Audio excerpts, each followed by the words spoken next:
Hello friends, তোমরা সবাই কেমন আছো? আশা করি সবাই ভালো আছো। তো বন্ধুরা, আমি একটা সমস্যার সম্মুখীন হয়েছিলাম, যেটা হচ্ছে ফ্ল্যাগ কন্টেন্ট।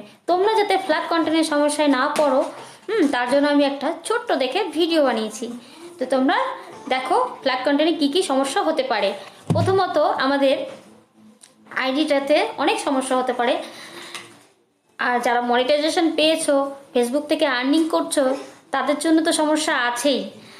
কেননা তোমার আর্নিংও বন্ধ হয়ে যেতে পারে। আর ছবি বা যে কোনো কন্টেন্টে তোমার যদি ফ্ল্যাগ কন্টেন্ট এসে থাকে, তো সেটাতে ডলার জমা হলেও তোমাকে ডিলিট করে দিতে হবে। তো বন্ধুরা, দেখতে থাকো কোথায় ফ্ল্যাগ কন্টেন্ট আসে আর কিভাবে সেটাকে ডিলিট করতে হবে। ভিডিওটা কন্টিনিউ করো।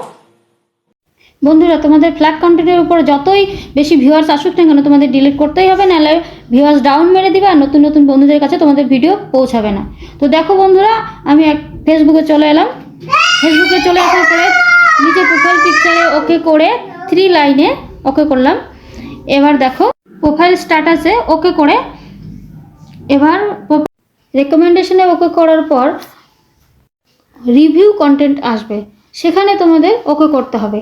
এরপর তোমাদের সামনে স্ক্রিনে একটা লিস্ট চলে আসবে ফ্ল্যাগ কন্টেন্ট এর।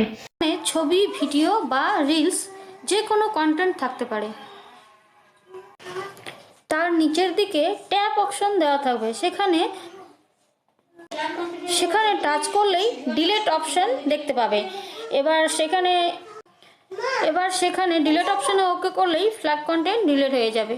আর তোমরা এইভাবে প্রোফাইলটাকে সুরক্ষিত রাখতে পারবে। তো বন্ধুরা, ভিডিওটি যদি ভালো লেগে থাকে লাইক, কমেন্ট, শেয়ার অবশ্যই।